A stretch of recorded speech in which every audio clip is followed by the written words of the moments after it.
Let's dive into the journey of U.S. Presidents 11 to 20, starting with James K. Polk, the 11th President. He expanded the U.S. through the Mexican-American War.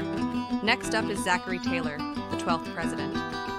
He was a hero of the Mexican War but served only briefly.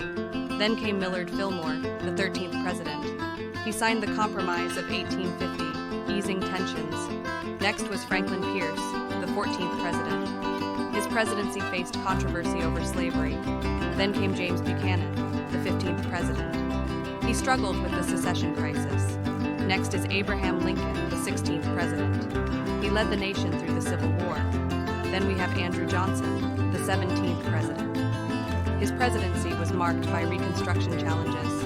Next is Ulysses S. Grant, the 18th President. He focused on civil rights and rebuilding the nation.